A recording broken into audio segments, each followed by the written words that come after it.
अस्सलाम वालेकुम नाज़रीन, तो आनिस रहे हक़सत न्यूज़ रानीता साहब खबर शामिल क्यों था।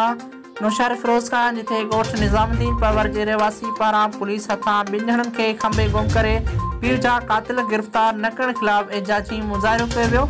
उन मौक़े ते अबू बकर परवर सहाफ़ियुनि सां ॻाल्हाईंदे चयो त 1 साल अॻु जवाबदार सरवर कमरुद्दीन हारून नू अब्दुल रशीद मुंहिंजे पीउ जान मोहम्मद परवर खे क़त्ल कयो हो, जंहिंजी पुलिस FIR त दाख़िल न थी सघी। मुंहिंजो भाउ मोहम्मद यूसुफ कोर्ट में 22 AB जी दरख़्वास्त दाख़िल कराई, जिते मथां जवाबदार कावड़जी मुंहिंजे भाउ मोहम्मद यूसुफ ऐं पुट अब्दुल शकूर खे 1.5 लाख रुपया रिश्वत एवाज़ अबड़ान पुलिस हथां अगवा करायो।